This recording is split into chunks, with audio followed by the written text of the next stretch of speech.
तो जैसा कि हमने लास्ट क्लास में डिस्कस किया था type of polarization, different type of polarization हमने डिस्कस किया था। हमने 2 लेक्चर किए हैं पोलराइजेशन ऑफ ईएम वेव पे।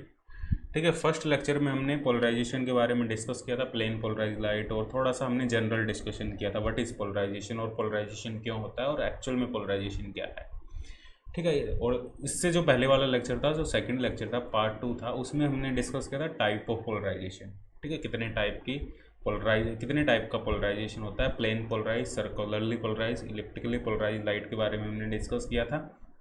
क्या डिफरेंस है बेसिक, कैसी इक्वेशन बनती है और कैसे ये हमें इलिप्टिकली पोलराइज, सर्कुलरली पोलराइज लाइट मिलती है। ठीक है, वो मैथमेटिकली हमने काफ़ी डेरिवेशन किया था। तो हमारे पास 2 टाइप के पोलराइजेशन है। एक टाइप की जो लाइट है वो है सर्कुलरली पोलराइज और एक है इलिप्टिकल पोलराइज। एक प्लेन पोलराइज है, वैसे 3 टाइप की है, लेकिन एक्चुअल में हम देखा जाए जो प्लेन पोलराइज, जो एक्चुअल में जो जनरल लाइट, जो जनरल फिनोमिना है वो हमारा इलिप्टिकल पोलराइजेशन होगा, और जो प्लेन पोलराइजेशन और सर्कुलर पोलराइजेशन है वो इलिप्टिकल पोलराइजेशन का ही एक केस है। ठीक है, वो फेज डिफरेंस पे सब कुछ डिपेंड करता है, वो हमने अच्छे से डिस्कस किया भाई फेज डिफरेंस को वो कैसे डिपेंड करता है।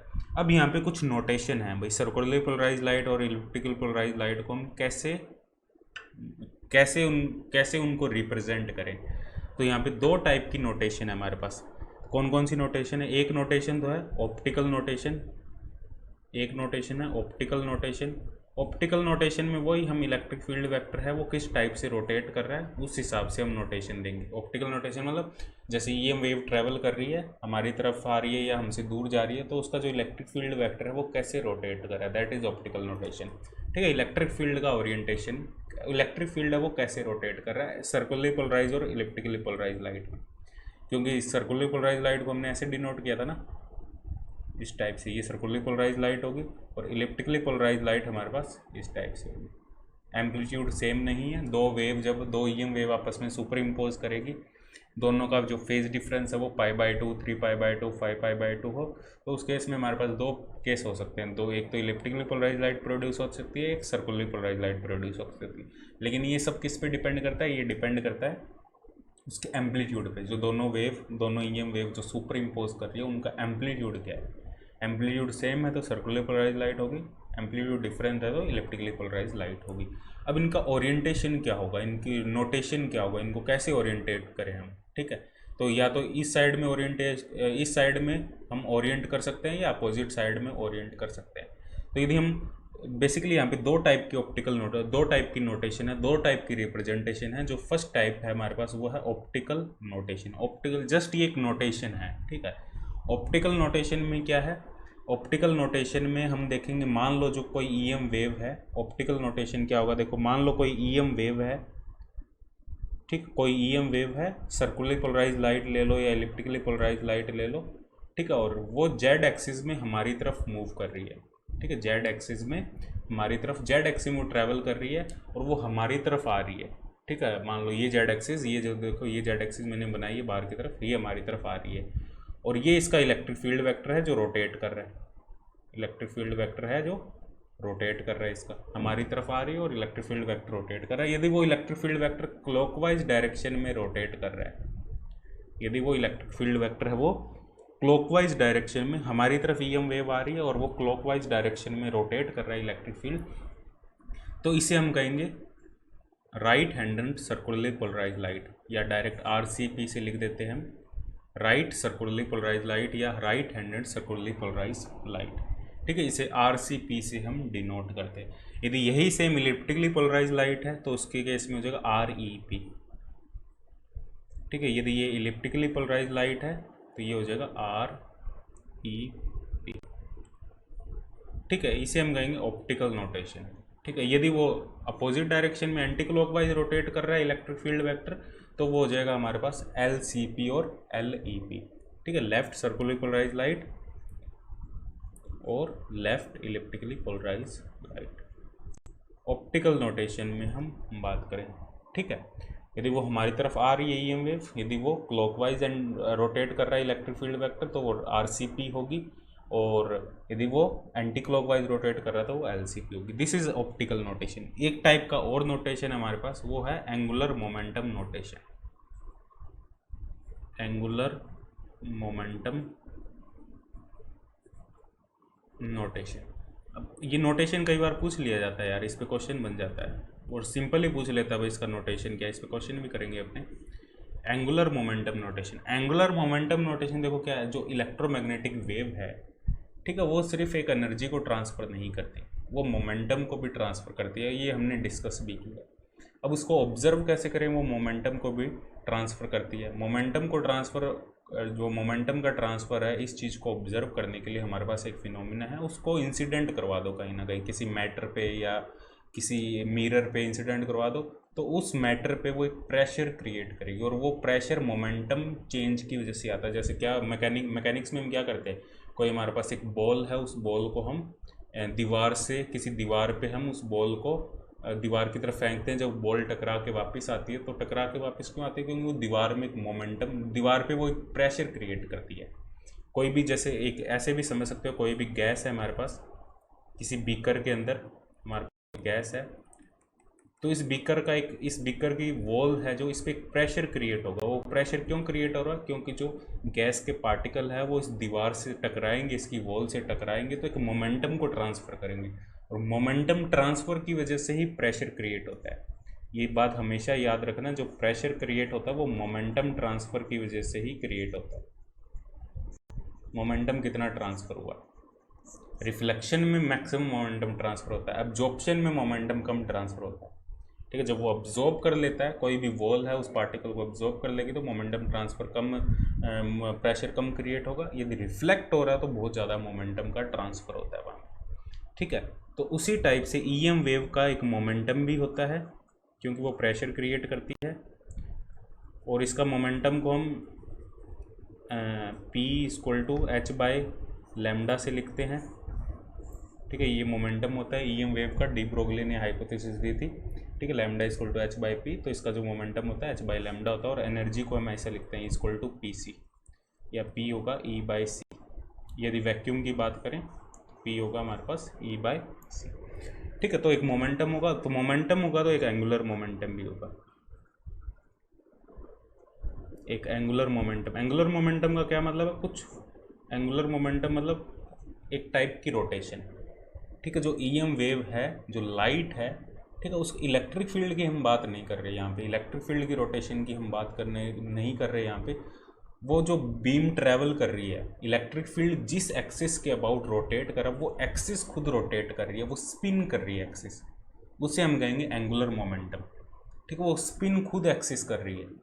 ठीक है, एक्चुअल में जो बीम ट्रैवल कर रही है वो खुद रोटेट कर रही है, खुद स्पिन कर रही है, इसे हम कहेंगे एंगुलर मोमेंटम। ठीक है, तो एंगुलर मोमेंटम जो नोटेशन है, वो बस तुम ये नोटेशन याद रखना। ठीक है, क्या नोटेशन है, जो हमारी ऑप्टिकल नोटेशन है वो मैंने तुम्हें बता दी भाई। यदि वेव हमारी तरफ ट्रैवल कर रही है और इलेक्ट्रिक फील्ड क्लॉकवाइज रोटेट कर रहा है, तब वो होगी हमारे पास RCP, और यदि वो एंटी क्लॉकवाइज है तो LCP। एंगुलर मोमेंटम नोटेशन में जस्ट इसका अपोजिट, एंगुलर मोमेंटम नोटेशन है वो जस्ट इसका अपोजिट होगा। इसमें क्या होगा, इसमें कोई ईएम वेव हमारी तरफ ट्रैवल कर रही है, मान लो जेड डायरेक्शन में ट्रैवल कर रही है कोई ईएम वेव, और वो यदि उसका इलेक्ट्रिक फील्ड है, वो यदि हमारे पास इस डायरेक्शन में क्लॉकवाइज रोटेट कर रहा है, तो इसको हम कहेंगे LCP, जस्ट उसका अपोजिट, इसको हम कहेंगे LCP। ठीक है, एंगुलर मोमेंटम मतलब जस्ट जो हमारा ऑप्टिकल नोटेशन है उसका जस्ट अपोजिट, और यदि वो एंटी क्लॉकवाइज रोटेट कर रहा है तो उसको कहेंगे हम RCP। यदि सर्कुलरली पोलराइज लाइट है, यदि इलिप्टिकली पोलराइज लाइट है तो LEP, यदि वो क्लॉकवाइज रोटेट कर रहा है। यदि वो एंटी क्लॉकवाइज रोटेट कर रहा है, तो इसको विजुलाइज करना मुश्किल है, इसको हम अपनी आंखों से नहीं देख सकते इस रोटेशन को। ठीक है, इसको हम कैसे ऑब्जर्व कर सकते हैं, इसको हम तभी ऑब्जर्व कर सकते हैं जब इसको ईएम वेव को मटेरियल से पास करवाएंगे, उस मटेरियल में क्या चेंजेस होंगे, उस मटेरियल का जो डाइपोल मोमेंट है, जिस मटेरियल से हम ईएम वेव को पास करवाएंगे, उस मटेरियल के जो डाइपोल मोमेंट है वो रोटेट करेंगे। वो रोटेट क्यों करेंगे, क्योंकि ये इनमें रोटेशन हो रही है, इनकी रोटेशन की वजह से वो एंगुलर मोमेंटम है वो ट्रांसफ़र होगा, एक टॉर्क ट्रांसफ़र होगा, उस टॉर्क के ट्रांसफ़र होने की वजह से मटेरियल में रोटेशन होगी। हम ऐसे अपनी आंखों से नहीं देख सकते, भाई लाइट है उसमें वो रोटेट कर रहा है कुछ ऐसे। ठीक है, तो ये इसकी नोटेशन है REP। तो दोनों जो नोटेशन है वो आपस में अपोजिट है। ठीक ठीक है, ऑप्टिकल नोटेशन है, एक एंगुलर मोमेंटम नोटेशन है। बस ये नोटेशन याद रखना है तुम्हें एग्जाम के लिए। क्या करना है तुम्हें एग्जाम के लिए ये नोटेशन याद रहनी चाहिए। क्या वो एंगुलर मोमेंटम नोटेशन पूछ रहा है, क्या वो ऑप्टिकल नोटेशन पूछ रहा है, और नोटेशन डायरेक्ट पूछ लेते हैं वो। ठीक है, इसकी नोटेशन क्या है, LCP है, RCP है, LEP है, REP है। ठीक है, ये सब चीज़ें तुम्हें याद होनी चाहिए। तो देखो एक एग्जाम्पल देखते हैं इसमें। देखो ये हमारे पास एग्जाम्पल है, एक एग्जाम्पल है हमारे पास E इक्वल टू, ये हमें एक EM वेव दी गई है। ठीक है, जो दो वेव का ऑब्वियसली दो EM वेव का सुपर इम्पोजिशन होगा, दो या दो से ज़्यादा भी हो सकती है, लेकिन हम जनरल केस दो ही लेंगे। कोस KZ minus omega t x cap plus, और दोनों डिफरेंट स्टेट ऑफ पोलराइजेशन होगा, तभी हमें सर्कुलरली पोलराइज या इलिप्टिकली पोलराइज लाइट मिलेगी। हमने ये डिस्कस भी किया था। दो EM वेव सुपर इम्पोज करेगी तो वो दो EM वेव सुपर इम्पोज, उनका स्टेट ऑफ पोलराइजेशन डिफरेंट होना चाहिए, तभी हमें इलिप्टिकली पोलराइज या सर्कुलरली पोलराइज लाइट मिलेगी। यदि सेम स्टेट ऑफ पोलराइजेशन है तो प्लेन पोलराइज लाइट ही मिलेगी। ठीक है, इस बात का ध्यान रखना, ये मैंने कल अच्छे से डिस्कस किया था। Sine KZ minus omega t y cap. तो देखो ये हमारे पास एक EM वेव है, रिजल्टेंट EM वेव है, जो दो EM वेव से मिलके बनी हुई है। ठीक है, अब इसमें देखो क्या है, एक कोस है एक साइन है, मतलब फेज डिफरेंस कितने का है दोनों के बीच में, 90 का, π/2 का। साइन और एक कोस हो तो डायरेक्ट सोच लो भी फेज डिफरेंस π/2 का है। ठीक है, क्योंकि इसमें π/2 ऐड करेंगे तो ये भी कोस में कन्वर्ट हो जाएगा। ठीक है, तो दोनों फेज डिफरेंस में π/2 का, फेज डिफरेंस π/2 का मतलब ये लाइट कौन सी होगी, हमने कंडीशन फेज डिफरेंस की कंडीशन लिखी थी भाई, फेज डिफरेंस 0, π, 2π, 3π, 4π, 5π ऐसा कुछ हो तो वो प्लेन पोलराइज होगी। फेज डिफरेंस π/2, 3π/2, 5π/2 ऐसा कुछ हो तो वो इलिप्टिकली या सर्कुलरली पोलराइज होगी। वो डिपेंड करेगा भाई इसका एम्पलीट्यूड क्या है। एम्पलीट्यूड सेम है तो वो सर्कुलर होगी, सर्कुलरली पोलराइज होगी। यदि एम्पलीट्यूड डिफरेंट है तो वो इलिप्टिकली पोलराइज होगी। लेकिन यहाँ पे एम्पलीट्यूड देख सकते हो तुम, सेम एम्पलीट्यूड है, मतलब ये ऑब्वियसली एक सर्कुलरली पोलराइज लाइट है। अब ये left handed circularly polarize light है या right handed circularly polarize light है, कौन सी है वो हमें पता लगाना है। ठीक है, वो कैसे पता लगाएंगे, अब ये हम ऑप्टिकल नोटेशन की बात कर रहे हैं। यहाँ पे एंगुलर मोमेंटम की भी पूछ सकता है वो, ऑप्टिकल की भी पूछ सकता है। तो ऑप्टिकल नोटेशन में क्या होगा देखो, तो हमें ये तो पता लग गया भाई ये सर्कुलरली पोलराइज लाइट है। ठीक है, और ये हमारा कोऑर्डिनेट सिस्टम है XYZ। ठीक है, और ये जेड डायरेक्शन में ट्रैवल कर रही है, ये में हमें पता है जेड डायरेक्शन में ट्रैवल कर रही है। तो देखो इसकी ऑप्टिकल नोटेशन तुम्हें देखने के लिए तुम्हें एक पर्टिकुलर जेड की वैल्यू डिसाइड करनी पड़ेगी, किस पॉइंट पे हम देख रहे हैं। ठीक है, क्योंकि जेड की वैल्यू अलग अलग जेड पे अलग अलग उसकी ओरिएंटेशन होगी। देखो पहली बात तो देखो इसकी जो ओरिएंटेशन है वो डिपेंड किस पे कर रही है, एक तो जेड पे डिपेंड कर रही है, टी पे डिपेंड कर रही है। टाइम बताएगा हमें, देखो जेड अलग अलग, जेड मतलब अलग अलग जेड डायरेक्शन में ट्रैवल कर रही है, और जेड डायरेक्शन में अलग अलग पॉइंट पे उसका वाइब्रेशन है वो किस डायरेक्शन में, एक्स और वाई में वो वाइब्रेट कर रहा है। तो अलग अलग टाइम पे वो वाइब्रेशन है वो कैसे रोटेट कर रहा है। तो हमें एक जेड की फिक्स वैल्यू करनी पड़ेगी। पहले जेड की एक फिक्स वैल्यू हम क्या, एक हम थोड़ा सा ईजी बनाने के लिए जेड को यहाँ पे 0 ले लेते हैं, मतलब ओरिजिन पे हम देख रहे हैं, जेड इक्वल टू 0 पोजीशन पे हम देख रहे हैं। तो ये EM वेव क्या आएगा हमारे पास, E0 cos 0 minus omega t x cap plus E0 sine 0 minus omega t y cap. तो इसको जब सॉल्व करोगे तो ये क्या आएगा हमारे पास, E0 cos omega t minus E0 sine omega T.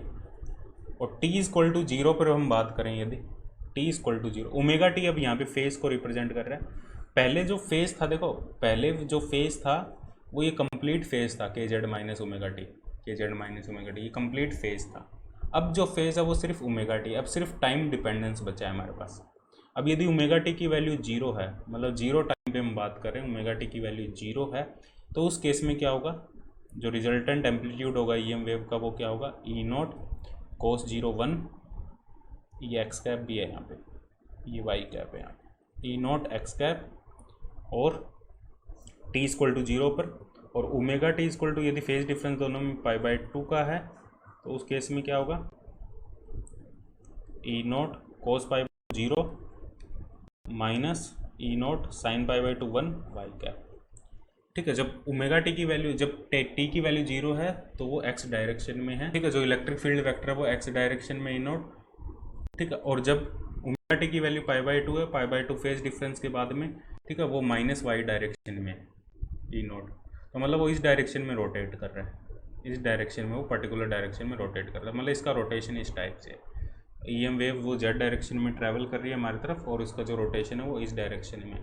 तो यदि ऑप्टिकल नोटेशन की हम बात करें तो ये कौन सी होगी, राइट सर्कुलरली पोलराइज्ड लाइट होगी। यदि एंगुलर मोमेंटम नोटेशन की बात करें तो इसका just opposite left circularly polarized light हो जाएगी। बात समझ आई, ठीक है। मतलब एक हमने जेड की वैल्यू फिक्स कर दी, पहले 0 कर दोगे तो थोड़ा इजी हो जाएगा सॉल्व करना, ठीक है। फिर हमने टाइम के साथ उसका फेज देखा कैसे चेंज हो रहा है, वो कैसे रोटेट कर रहा है, ठीक है। वो टाइम के अकॉर्डिंग वो हमें पता लग जाएगा, ठीक है। इसी में हम दूसरा डिस्कस करते हैं क्वेश्चन। और देखो इसमें सेकंड क्वेश्चन हमारे पास ये है, E equal to E not x cap plus E की पावर आयोटा π/2।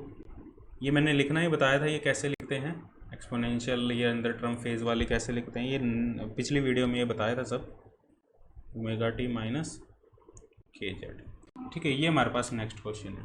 अब यहाँ पे तो साफ ही पता लग रहा है फेज डिफरेंस π/2 का है, और एम्पलीट्यूड भी सेम है, ई नॉट एम्पलीट्यूड है। तो इसका मतलब क्या है, इसका मतलब है ये सर्कुलरली पोलराइज्ड लाइट है, ठीक है। तो ई क्या आ जाएगा हमारे पास, E not x cap, E की पावर आयोटा π/2 को हम क्या लिख सकते हैं, ई की पावर आयोटा π/2 को कोस π/2 प्लस आयोटा साइन π/2 लिख सकते हैं। इसको हम कोस π/2 हमारे पास कोस 90 0 हो जाएगा, साइन 90 1 हो जाएगा, तो ये आयोटा आ जाएगा x plus iota y A to power iota omega t minus k z या k Z minus omega T, ठीक है। तो ये हमारे पास केस है। अब देखो यदि हम बात करें, यहाँ पे जेड इक्वल टू 0 पोजीशन की, जेड इक्वल टू 0 पोजीशन की, जेड इक्वल टू 0 पे क्या आ जाएगा हमारे पास, इलेक्ट्रिक फील्ड वेक्टर, मतलब जेड इक्वल टू 0 का मतलब है हमने एक पोजीशन, एक पॉइंट डिसाइड कर दिया, जिस डायरेक्शन में ट्रैवल कर रही है ईएम वेव ऐसे एक लाइन में ट्रैवल कर रही है, उस लाइन पे हमने एक पॉइंट डिसाइड कर दिया। और जेड इक्वल टू 0 पॉइंट क्यों डिसाइड किया, ताकि उससे थोड़ा सा सॉल्व करना ईजी हो जाए हमारे लिए, ठीक है। E not X plus iota Y E की पावर आयोटा ओमेगा टी अब यहाँ पे फेज को रिप्रेजेंट कर रहा है, ठीक है। अब देखो यदि टी इक्वल टू हम 0 की बात करें, टी इक्वल टू 0 की बात करें तो ई क्या आएगा हमारे पास, E not X plus iota Y, ठीक है। तो ये आ जाएगा ई नॉट वाई कैप है, ये x cap plus iota E not Y cap. तो यहाँ पे हम सिर्फ रियल कंपोनेंट की बात करेंगे, जो इलेक्ट्रिक फील्ड वेक्टर है उसका रियल कंपोनेंट क्या है, इसका जो रियल कंपोनेंट होगा, रियल कंपोनेंट वो होगा ई नॉट एक्स, ठीक है। क्योंकि ये हमारे पास जो प्लेन है वो कॉम्प्लेक्स प्लेन नहीं है, ये रियल प्लेन है, रियल कार्टेशियन कोऑर्डिनेट सिस्टम है, तो हम यहाँ पे सिर्फ रियल कंपोनेंट की बात करेंगे। तो टी इक्वल टू 0 पे वो एक्स कैप डायरेक्शन में, और टी इक्वल टू यदि हम ओमेगा टी की वैल्यू π/2 लें, फेज की वैल्यू π/2 लें कुछ टाइम के बाद, तो वो होगा E not x cap plus iota Y cap E की पावर आयोटा π/2।